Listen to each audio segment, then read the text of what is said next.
AI is not like Google. You have to be very specific with what you give in order to get something decent. You know that old storage of garbage in, garbage out? Well, the first thing that you should do, whether you want to create an image, a document, a video, music, is state your goal and preferably start with a verb. Start with create a program for me to run 10 kilometers. But context will help it a great deal better.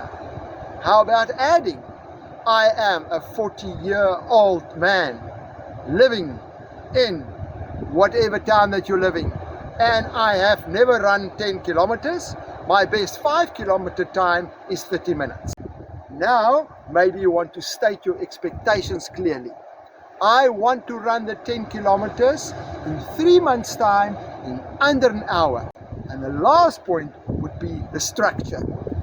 Put all of this into a table format with columns for date, the time that I must run, the distance, and how I need to follow up. So when you keep those 5 things in mind for your prompts, you're going to get far better results.